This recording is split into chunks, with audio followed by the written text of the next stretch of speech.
Last year, India produced a record 308.65 million tons of food grains, and yet every day almost 190 million Indians went to sleep hungry. I don't know why is there such a mismatch. अभी last week जो 2021 Global Hunger Index release हुआ ना, उसमें India की position घटकर 101 हो गई, even behind its neighbors like Pakistan, Nepal and Bangladesh. See, the score is calculated on 4 indicators: undernourishment, child wasting, that is the share of children under the age of 5 who have low weight for their height; child stunting, that is children under the age of 5 who have low height for their age; and child mortality. India में 1/3 बच्चे ना कुपोषण के शिकार हैं, and the prevalence of stunting is twice as high among girls as it is for boys.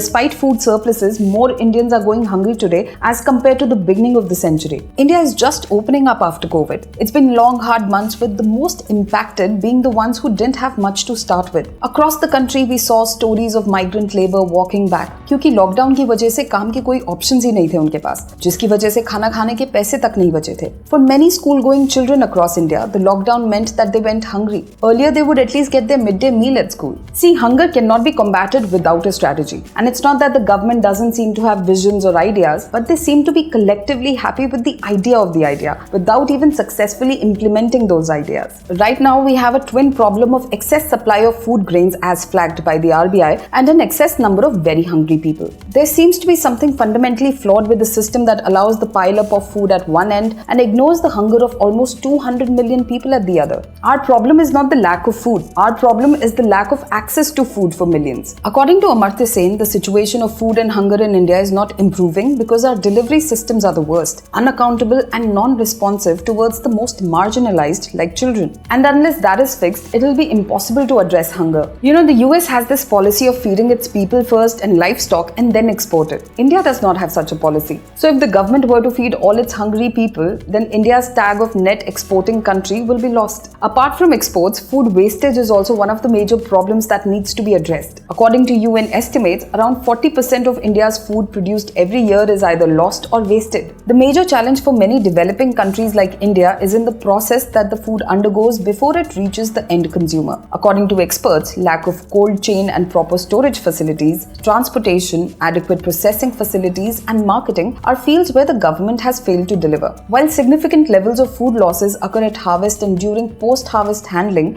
a lot of food is lost or wasted during the distribution and consumption stages. Poor transport facilities and roads, for that matter, in villages force some of the farmers to dump their produce in the open. That's why it's important to adopt technology at every stage of the supply chain to overcome the problem of hunger. ये तो था larger level food wastage. But what about the food wastage that happens in our homes, restaurants, hotel buffets, marriages, birthday celebrations, anniversaries, conferences and many similar events that lay out lavish multi-course feasts? और ज़्यादातर बाद में बचा हुआ खाना फेंक दिया जाता है without even thinking about those who go hungry. Most such gatherings serve buffets. The tendency of food wastage is more when people help themselves. They pick more than what they can eat only to waste the excess. According to a UN report, Indian households collectively wasted over 68 million tons of food in 2019. That's 50 kg food wastage per household per year. See, it's not difficult to end hunger in India. It's not like we don't have enough food to feed the hungry. What we don't seem to have is the political will that drives the zero hunger policy. Unless politicians feel as strongly about children and people dying of hunger as they do about statues, pride, power and money, we will not see any improvement in the situation. Yes, I'm thinking aloud, but what do you think? Tell me in the comments below, and for more such videos, keep watching India Times.